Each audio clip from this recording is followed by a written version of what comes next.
Good evening and welcome to your loving channel Geo Study. I am Sarvesh Srivastava, Faculty of Ethics, and today we are going to start our new series on mains answer writing of ethics. So this is my first lecture. I am making this video in Hindi medium. Separately I make a video on English medium also. So here we go. So जो प्रश्न हम लोगों ने लिया है, question हमने उठाया है, वो 2016 के आईएएस में आया था। यहाँ से ये मैंने कैसा क्वेश्चन लिया है जो ज़्यादा ना तो कठिन है ना ज़्यादा सरल है। इससे आपको एथिक्स के क्वेश्चन को लिखने का एक आइडिया मिलेगा। जो लोग 2019 में का जो मेंस यूपीपीएससी मेंस देने जा रहा है उनको आइडिया मिलेगा इसका लिखने का, ठीक है। बाकी आगे आईएएस जो लोग देंगे उनको भी आइडिया मिलेगा। उससे पहले कुछ बातें मैं करना चाहता हूँ। देखिए, मेंस आंसर राइटिंग पे अब तो यूट्यूब का ज़माना है, तो आप लोगों ने टॉपर्स की स्ट्रेटेजी में सुना होगा किस तरीके से उन्होंने आंसर लिखे। और मैं भी एथिक्स के आंसर इसलिए बता रहा हूँ कि एथिक्स में मुझे बहुत अच्छे मार्क्स मिले दोनों ही बार जब मैंने आईएएस दिया, ठीक है। तो इस बिहाफ पर मैं यहाँ खड़ा हूँ, ठीक है। मेरे नंबर मैं आपको डिस्क्लोज कर देता हूँ। जब मैंने फर्स्ट टाइम आईएएस किया था तो मेरे बहुत अच्छे नंबर नहीं थे, लेकिन हाँ उस साल के हिसाब से ठीक थे, 101 नंबर थे। बट सेकंड टाइम जब मैंने आईएएस दिया तो ये बढ़कर नंबर हो गए 119 नंबर, जो कि एक अच्छा टोटल होता है मेरे हिसाब से। लोगों के निशान जैन जो जैसे सिलेक्ट हुए उनके 125 नंबर या मे भी शायद थोड़े बहुत ज़्यादा हो उनसे, तो ये 119 नंबर का टोटल भी अच्छा टोटल होता है। आप मुझसे ज़्यादा नंबर लेके आ सकते हैं, मैं आपको श्योर कर रहा हूँ। क्यों बुला सकते हैं बता सकता हूँ। पहली बात तो उस समय इतना साधन नहीं थे जानने की। दूसरी चीज़ इतना एनालिसिस भी नहीं हुआ था पेपर का। पुरानी बात है, 16 की बात है, 15-16 की बात है, ओके। तब से 3-4 पेपर हो चुके, एक पेपर यूपीपीसीएस का हो चुका है। तो अब देखिए, मैंने जो क्वेश्चन चुना है, अब आपको क्या क्या करना है एक मेंस आंसर राइटिंग क्वेश्चन में, मैं आपको यहाँ पूरी चीज़ बताऊंगा, ठीक है। एक एक चीज़ बताऊंगा, बस आपको लास्ट तक वीडियो में साथ में रहना है मेरे। आपको अच्छा लगे वीडियो में नीचे कमेंट करके आप बता दीजिए सर इस सीरीज को आगे जारी रखिए, ठीक है। ये आपको करना है, ठीक। अच्छा, अब क्या है क्वेश्चन पे आते हैं सीधा। Analysis John Rawls concept of social justice in the Indian context. Bharat के संदर्भ में सामाजिक न्याय की जॉन रॉल्स की संकल्पना का विश्लेषण कीजिए। तो सबसे पहले जब भी आप मेंस का आंसर लिखने जाएं तो आपको करना ये है कि सबसे पहले क्वेश्चन के कीवर्ड्स पकड़ना है कि क्या क्या उसमें कीवर्ड्स है क्वेश्चन, ठीक। समझ पा रहे हैं बात को? तो पहला कीवर्ड जो इसमें है वो है सामाजिक न्याय की जॉन रॉल्स की अवधारणा। याद रखिएगा, यहाँ पर सिर्फ सामाजिक न्याय नहीं लिखा हुआ है, बल्कि लिखा हुआ है सामाजिक न्याय की जॉन रॉल्स की संकल्पना, ठीक है। दूसरा जो है कि अब जिन लोगों का फिलॉसफी होगा, पॉलिटिकल साइंस होगा, उन्होंने जॉन रॉल्स को बहुत अच्छे से पढ़ा होगा। तो यहाँ थोड़ा सा और एक इंपॉर्टेंट चीज है, यूपीएससी हमेशा क्या करता है, अपने क्वेश्चन में ट्विस्ट डालता है, आपको सोचने पर मजबूर करता है, ठीक है। तो वो क्या करेगा, उसने क्या किया कि सामाजिक न्याय की जॉन रॉल्स की अवधारणा से आपसे पूछा है कि भारत के संदर्भ में बताइए। तो पहले आप कीवर्ड ढूंढिए। पहला कीवर्ड हुआ है कि भारत के संदर्भ में बताना है आपको। सेकंड कीवर्ड हुआ सामाजिक न्याय, वो भी जॉन रॉल्स की जो संकल्पना है वो। और थर्ड इसमें उसने कहा है विश्लेषण कीजिए। विश्लेषण यानी कि उसको एनालिटिकल वे में लिखना है, तोड़ तोड़ के लिखना है, ठीक। अब आप समझिए कि ये आपको 150 वर्ड्स में लिखना है, आंसर लिखना था उस समय ये आंसर। अब सपोज दैट मैं मान के चल रहा हूं, और ये जरूरी भी नहीं है। पीसीएस में कुछ क्वेश्चन आपने देखे होंगे कि जो आईएएस के जैसे क्वेश्चन उन्होंने उठा करके रख दिए थे, ठीक है ना। तो हो सकता है ये आ जाए, और ये जरूरी नहीं है बिल्कुल आ जाए। यहाँ हम एक मॉडल उत्तर कैसे लिखा जाता है इसकी प्रैक्टिस के लिए इस प्रश्न को चुना है। मैं आपको कुछ क्वेश्चन इसके बाद दूंगा जिनको आप लिखने की कोशिश करिएगा ताकि आपके लिए वो हेल्पफुल हो, ओके। सो अब यदि यूपीपीसीएस में क्वेश्चन आया, इस तरीके क्वेश्चन आया, तो या तो 125 वर्ड्स में आएगा या फिर 200 वर्ड्स का आएगा। मेरा अपना मानना यह है कि यदि ये आएगा इस किस्म का क्वेश्चन तो वो 200 वर्ड्स में आएगा, ऐसा मेरा मानना है। ये कोई दावा नहीं है लेकिन मानता हूं। सो इसमें 3 पार्ट, सोशल जस्टिस का, जॉन रॉल्स का सिद्धांत, ठीक। अब देखिए जो लोग इस पार्ट में, आपको ये बात ध्यान रखना है कि ये भारत के संदर्भ में पूछा गया है। सो अब आपका स्ट्रक्चर क्या होना चाहिए? स्ट्रक्चर में ये होना चाहिए कि फर्स्ट पार्ट में आप एक ब्रीफ इंट्रोडक्शन जॉन रॉल्स के सोशल जस्टिस का जो कंसेप्ट है उसके बारे में दें, ठीक है, एक छोटा इंट्रोडक्शन। इसमें आपके ज्यादा शब्द नहीं खर्च होना चाहिए, आप मैक्सिमम 50 शब्द इस पर लें और 50 शब्दों में आप जो है जॉन रॉल्स को बता दें कि जॉन रॉल्स अपने न्याय सिद्धांत में किन बातों की चर्चा करना चाहते हैं। सेकंड थिंग क्या है कि फिर अब आप भारतीय संविधान, भारतीय संदर्भ में आइए। अब देखिए इस क्वेश्चन को मैं 4 पार्ट में लिखूंगा, ठीक है। 4 पार्ट में क्या क्या होंगे? फर्स्ट ऑफ ऑल कि जॉन रॉल्स की जो संकल्पना है उसको स्पष्ट करेंगे। सेकंड पार्ट, हमारे संविधान में उस संकल्पना से कौन कौन सी चीजें आई हैं वो बता देंगे,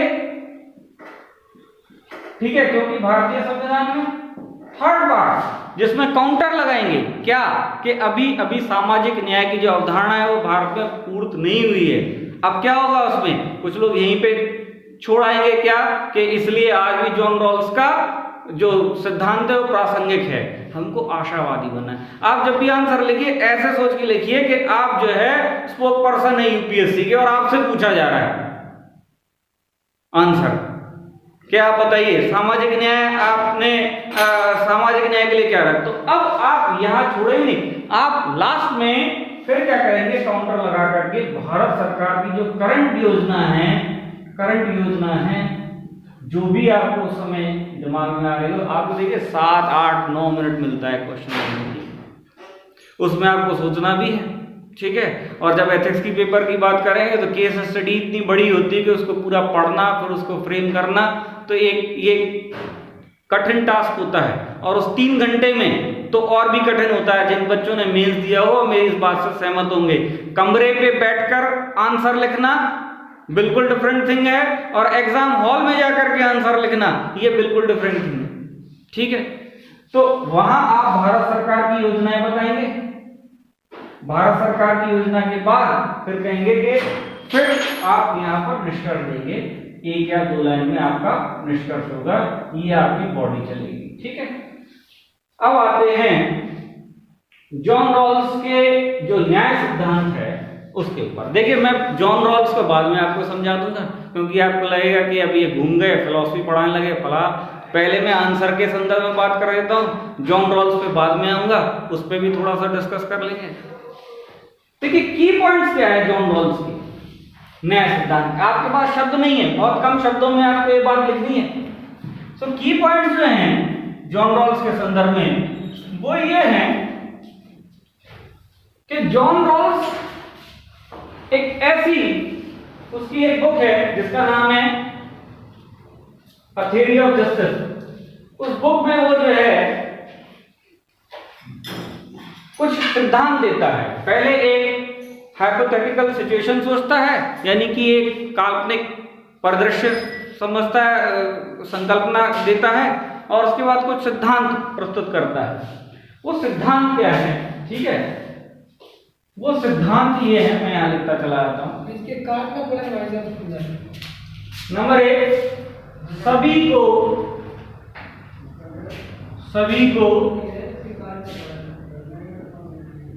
युक्ति युक्त समान स्वतंत्रता का अधिकार। सभी को युक्तियुक्त समान स्वतंत्रता का अधिकार, ये पहली बात जॉन रॉल्स अपने न्याय सिद्धांत में देता है। सेकंड थिंग वो कहता है हीनतम व्यक्ति को अधिकतम लाभ प्राप्त हो, हीनतम व्यक्ति को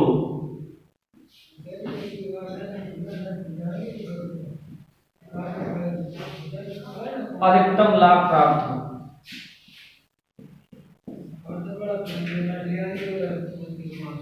ठीक है, शॉर्ट में ले रहा greatest benefit to least advantage.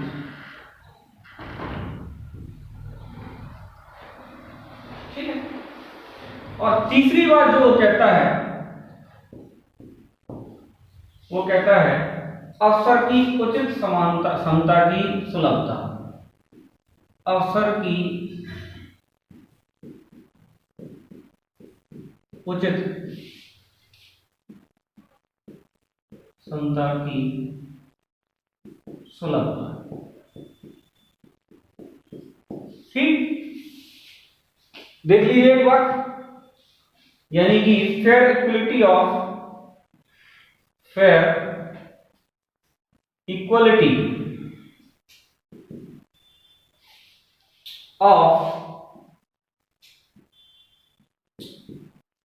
Opportunity.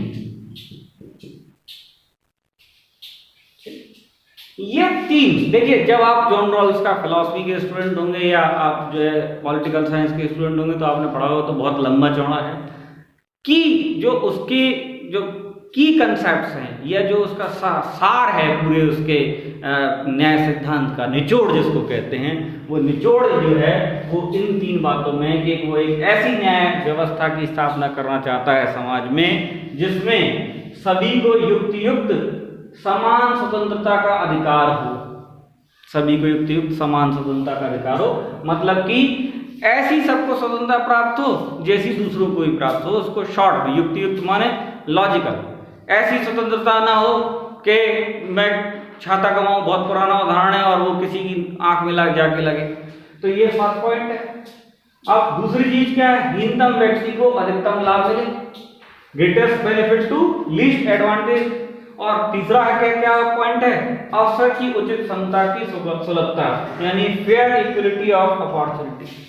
ठीक है, सो अब स्टार्ट करेंगे क्वेश्चन के रूप में कि जॉन रॉल्स अपने सामाजिक न्याय की अवधारणा में एक ऐसे समाज की कल्पना करते, ध्यान रख आप, मैं अभी पूरा बता दूंगा लेकिन आप याद रखिएगा कि यदि वो सब लिखने बैठे ना कि वो एक ऐसे उसकी कल्पना करता है जिसमें एक अज्ञानता के पर्दे के पीछे लोग बैठे हुए हैं और ये सब आपने ये सब किया, वेल ऑफ इग्नोरेंस के पीछे हैं वो, तो फिर इतना लंबा चला जाएगा आपका जॉन रॉल्स ही कि बाकी के लिए आपके पास शब्द नहीं बचेंगे। नहीं तो आप घर पे करके देख लेते हैं काम। ठीक है, मैंने किया है, आपको भी करना है। और मेंस की आंसर राइटिंग सुन करके अच्छी नहीं होती है, वो खुद लिख करके अच्छी होती है। जितना ज़्यादा आप खुद लिखोगे, रोज लिखोगे, आप बिल्कुल बिगिनर हो, एक लिखो, दो लिखो, एक लिखो शुरुआत में, पढ़ के लिखो, देख के किताब से बना के रखो। ठीक है, फिर बिना वॉच के लिखो और बाद में फिर स्टॉप वॉच के साथ लिखो। ठीक है, मेंस आंसर राइटिंग के जेओ स्टडी पे कोर्सेज चल रहा है सेपरेटली, आप उसको ज्वाइन कर सकते हैं। सो अगेन, अब देखिए सभी को युक्त समान स्वतंत्रता का अधिकार, ये मैंने तीन बातें बनाई। अब ये उसने क्या कहा, ये तो हो गया हमारा परिचय।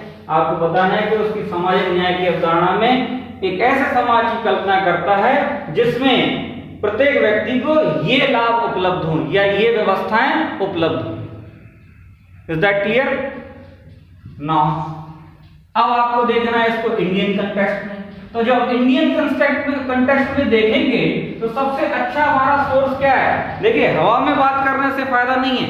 आप प्रशासनिक अधिकारी बनने जा रहे हैं, चाहे यूपीपीसीएस का चाहे यूपीएससी का, आपको अपने संविधान की नॉलेज होना चाहिए। अब आप सबसे पहले देखिए कि जो आपका प्रियम्बल है, यानी कि जो उद्देशिका है, प्रियम्बल उद्देशिका, उसी में सामाजिक, आर्थिक और राजनीतिक न्याय की चर्चा की है। सोशल जस्टिस यहाँ लिखा हुआ है, कुछ नहीं याद आ रहा है तो आप लिख दीजिए यहाँ से। हमारे संविधान की उद्देशिका में सोशल जस्टिस की चर्चा की गई है, नंबर 1। अब दूसरी बात, जो अच्छा आंसर लिखने के लिए आपको ये काम जरूर करना है कि आप ज्यादा से ज्यादा उसमें क्या करें, बुलेट्स में आंसर को लिखना है।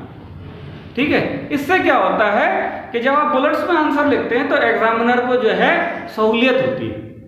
अब मैं कैसे कह रहा हूँ, एमपीपीएससी जब आप दोगे तो एमपीपीएससी में ये सुविधा है कि आप अपनी कॉपीज देख सकते हैं। पीसीएस में भी देख सकते हैं कॉपीज तो, लेकिन वो उतने समय के लिए नहीं देख सकते, बहुत कम समय के लिए। एमपीपीएससी में आपको कॉपी देखने की सुविधा मिल जाती है, ठीक है। आप जाएंगे तो यूट्यूब पे ही मिल जाएंगे जो बच्चा वहाँ लिख के आए। एक तो वो कॉपीज है जो अलग अलग कोचिंग सेंटर्स में जो टेस्ट सीरीज में दी, वो तो ओरिजिनल परफॉर्मेंस नहीं है। ओरिजिनल परफॉर्मेंस तो सिलेक्टेड कैंडिडेट का कहाँ मिलेगा, आयोग के यहाँ मिलेगा, तो वो निकाल के बाहर आ जाते हैं। अब देखिए इससे लाभ क्या होता है, जब आप पॉइंट्स में लिखते हैं या बुलेट्स में लिखते हैं कि एग्जामिनर को वो चीज बड़े आराम से समझ में आती है कि हाँ आपने ये चर्चा की। तो सबसे पहले आप पता करते हैं कि सोशल जस्टिस की चर्चा कहाँ की गई है, उद्देशिका में। मैं कीवर्ड लिख रहा हूं केवल, आप इसको पूरी भाषा देंगे। उद्देशिका में सामाजिक न्याय की चर्चा,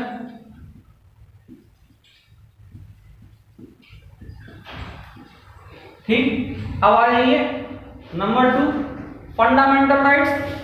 फंडामेंटल राइट्स में आपके समता के अधिकार, समता के अधिकार को क्या किया गया है, मूल अधिकार के रूप में स्थापित किया गया है, ठीक है।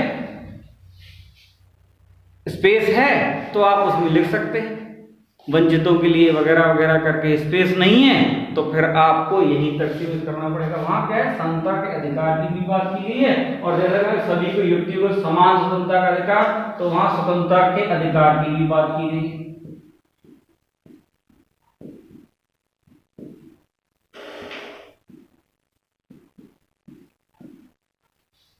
Is that clear?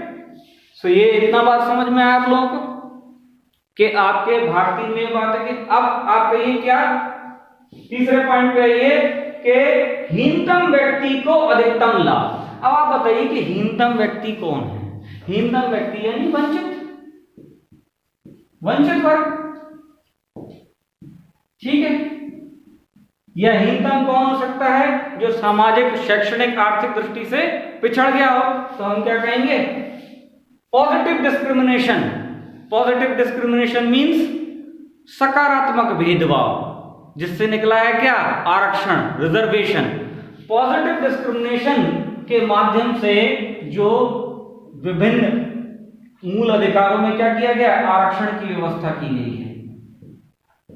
किसके लिए आरक्षण की व्यवस्था, आपको पता है, एससी, एसटी, अब ईडब्ल्यूएस एवं महिलाओं के लिए। तो आप क्या कहेंगे कि सामाजिक रोल्स की, सामाजिक न्याय की संकल्पना में हीनतम व्यक्ति को अधिकतम लाभ पहुंचाने के उद्देश्य से आरक्षण की व्यवस्था प्रदान की गई है। Is that clear?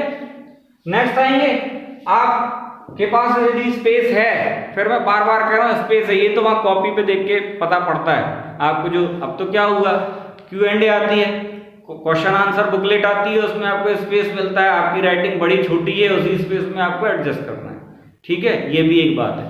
अब आप देखिए, अब आप क्या करिए कि यदि आपको याद है तो जो आपके डायरेक्टिव प्रिंसिपल्स हैं, राज्य के नीति निर्देशक तत्व हैं, राज्य के नीति निर्देशक तत्व, वहां से एक आध उठा करके लिख दीजिए।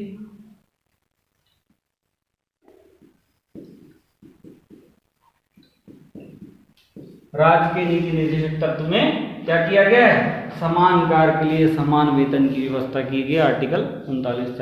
आर्टिकल वगैरह लिखना चाहें लिखिए, नहीं लिखना चाहे ना लिखिए, ठीक है।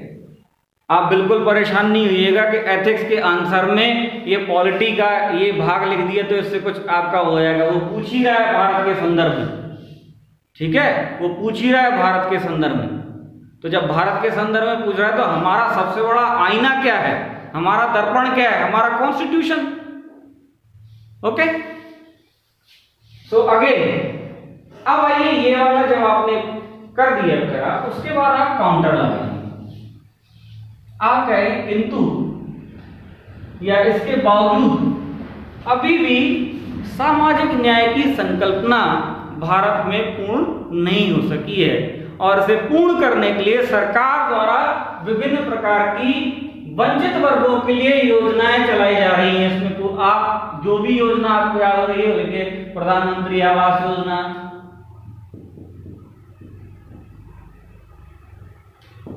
ठीक है, आवास योजना।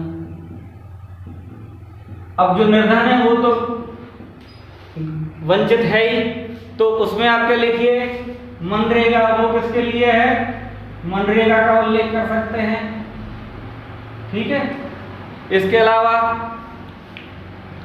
ऐसी कोई भी योजना जो कि वेलफेयर के लिए है, कोई वृद्धावस्था पेंशन योजना है, विधवा अवस्था पेंशन योजना है, या कोई भी जो वंचित तबके के लिए है, SC ST के लिए, छत्तीसगढ़ और MP में विशेष तौर पर बनाई जाती है SC ST के लिए, उन सब का उल्लेख करेंगे और कहेंगे कि इस तरीके से भारत में सामाजिक न्याय की संकल्पना के लिए इन योजनाओं के माध्यम से हम प्रयासरत हैं, ठीक है। ये हमारा निष्कर्ष होगा। तो ये क्या होगा, आशावाद, ठीक। जैसे मान लीजिए जब आप स्पोक्स पर्सन आते हैं, जब भी मीडिया में वो लोग भी IAS ही होते हैं, तो कोई ऐसा बोलता है कि हाँ अभी ये तो हो नहीं पाया है भारत में, अब तो ये नहीं। आपके आंसर में आशावाद दिखाई पड़ना चाहिए, न केवल आंसर में बल्कि साथ में आपके ऐसे में भी, यदि ऐसे कोई ऐसा ऐसे है जो कोई समस्या से संबंधित है, उसमें आप लास्ट जो एंडिंग हो वो आशावाद के साथ होना चाहिए आपके, कि हम एक बेहतर भविष्य की, ताकि आपका, देखिए आपकी कॉपी वहां पहुंच रही है, आप नहीं पहुंच रहे हो बताने के लिए कि ये मैंने इसलिए लिख दिया, वो तो जो लिख गया एक बार वो लिख गया, और उस समय जो आपको याद आ गया वो लिख गया, ठीक है ना। तो वही सबसे अच्छा आपका जो पहुंच रहा है। इंटरव्यू के तो नंबर कम हो गए, क्या हुआ, इंटरव्यू के तो नंबर कम हो चुके हैं, तो अब तो सब कुछ मेंस पे ही डिपेंड है। जब मेंस क्वालिफाई करेंगे तब इंटरव्यू देने जाएंगे। इज दैट क्लियर, ठीक है ना। तो ये आपके आंसर के अंदर ये बातें होना चाहिए। आप चाहे तो कमेंट सेक्शन, जो जेहो स्टडी है उसके मेंस आंसर राइटिंग का कोर्सेज चल रहे हैं, उनको ज्वाइन कर सकते हैं। साथ में जो है कमेंट में मुझे जरूर बताइए कि आपको अच्छा लगा या बुरा लगा, ठीक। ये बात यहाँ तो मैंने आपका आंसर खत्म कर दिया।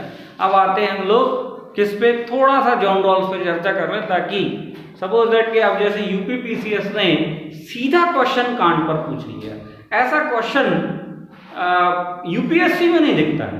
UPPSC 2018 का क्वेश्चन पेपर आप उठा के देखिए एथिक्स का, तो आप देखेंगे कि कांट की नीति शास्त्र पर या नैतिकता पर सीधा क्वेश्चन पूछ दिया उन्होंने। जनरली ये UPSC में नहीं होता है। UPSC में क्या होगा, UPSC में या तो किसी का स्टेटमेंट दिया होगा, ठीक है, महात्मा गांधी या अब्राहम लिंकन या किसी भी व्यक्ति का, उसको उसके स्पष्टीकरण के लिए आपको दिया जाएगा, या फिर इस तरीके का कोई क्वेश्चन आएगा। जो आपका UPPCS है उसमें स्ट्रेट फॉरवर्ड दे मारा क्वेश्चन क्या, कांट की नैतिकता पर, ठीक है। हम आगे चर्चा करेंगे कि वो क्वेश्चन क्या है, वो लिखेंगे भी, सब करेंगे आप, बट आप कमेंट बॉक्स में आपको लिखना है कि सर सीरीज जारी रहे, ठीक है। तो मैं आपकी पूरी हेल्प करूंगा इसमें, आपके बहुत अच्छे मार्क्स आएंगे, आप बिल्कुल आप फिट रहिए इसके लिए। जॉन रॉल्स एक अमेरिकन थिंकर और दार्शनिक है। John Rawls was a American thinker and philosopher, और ये वो टाइम है जब उपयोगितावाद का जमाना है, लेसेस फेरे का जमाना है, यानी कि अहस्तक्षेप की नीति का जमाना है। उपयोगितावादी न्याय सिद्धांत शॉर्ट में हम बताते हैं आपको कि उपयोगितावादी न्याय सिद्धांत ये बोलता है कि वह चीज न्यायपूर्ण है जो अधिकतम लोगों के लिए अधिकतम उपयोगी है। इज दैट क्लियर, कि वो चीज न्यायपूर्ण है जो अधिकतम व्यक्तियों को अधिकतम संतुष्टि प्रदान करे, और ज्यादा बेहतर शब्दों में अधिकतम व्यक्तियों को अधिकतम संतुष्टि प्रदान करने वाली या उपयोगी चीज जो है वो न्यायपूर्ण।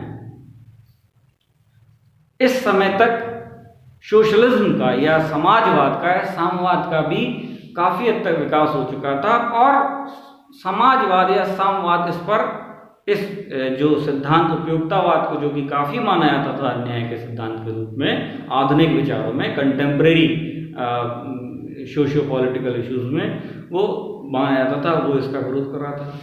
जॉन रॉल्स ने एक नई अवधारणा दी और विकल्प प्रस्तुत किया, किसका? ये उपयुक्तावादी न्यायिक व्यवस्था का। ठीक है, जो उपयुक्तावादी न्याय का विचार था उसका विकल्प प्रस्तुत किया।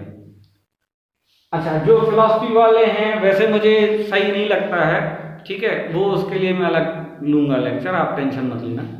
तो अब क्या कि जॉन रॉल्स ने कहा कि देखिए जो हमारा समाज है उसमें क्या है, लोगों को विशेष अधिकार प्राप्त है, ठीक है, कुछ लोग वंचित हैं, ठीक है, और ये क्या है, असमानता है। ध्यान रखिएगा कि जॉन रॉल्स का जो न्याय सिद्धांत है उसका जोर किस पे है? उसका जोर, पूरा जोर जो है वो है समानता पर, इक्वलिटी पे।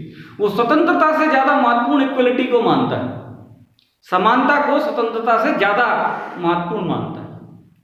तो कहता है कि समाज में क्या है कि वंचित तबका है, विशेष अधिकार तबका है, और इसके कारण क्या है, न्याय व्यवस्था खतरे में पड़ती है। तो एक कल्पना करता है, क्या कल्पना करता है कि सभी लोग एक अज्ञानता के पर्दे के पीछे, सभी लोग एक ऐसे अज्ञानता के पर्दे के पीछे हैं जिन्हें ये नहीं पता कि उनको जब वो वापस सोसाइटी में जाएंगे तो किस किस्म के उनको अधिकार प्राप्त होंगे, वो किस श्रेणी में होंगे, बहुत विशेष अधिकार प्राप्त वर्ग या बिल्कुल हीन स्तर पर, ये उनको ज्ञान नहीं है।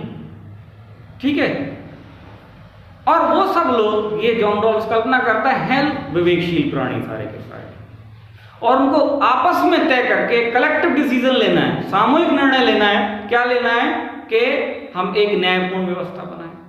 तो जाहिर सी बात है, अच्छा इसके अलावा उनमें ईर्ष्या नहीं है, विवेकशील है, तो जाहिर सी बात है वो एक ऐसी व्यवस्था चुनेंगे जिसमें जो हीनतम स्थिति में होगा उसको अधिकतम लाभ पहुंचे।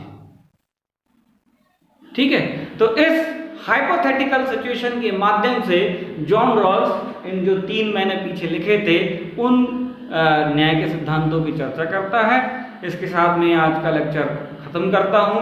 मैं दोबारा आऊंगा, मेंस आंसर राइटिंग की बात करेंगे। इसके अलावा याद रखिएगा, इसके बाद जिन बच्चों को केस स्टडी पे प्रॉब्लम हो रही है, केस स्टडी कैसे सॉल्व करते हैं, कैसे उनमें गुड मार्क्स लेके आ जाते हैं, क्या क्या करना होता है उसमें, इसके लिए अगला वीडियो आएगा। प्लीज आप इस चैनल को सब्सक्राइब करें, कमेंट करके उत्साहवर्धन करें, क्योंकि देखिए उत्साहवर्धन सबसे बड़ी चीज है। आप कमेंट करेंगे, मेरा उत्साहवर्धन करेंगे, मैं दोबारा आऊंगा, ज्यादा ऊर्जा के साथ आऊंगा आप लोगों के प्यार से। ठीक है, और आलोचना का भी स्वीकार है, यदि आपको आलोचना लगता है कि इसमें कोई कमी है तो वो भी आपकी स्वीकार है। ठीक है, थैंक यू वेरी मच।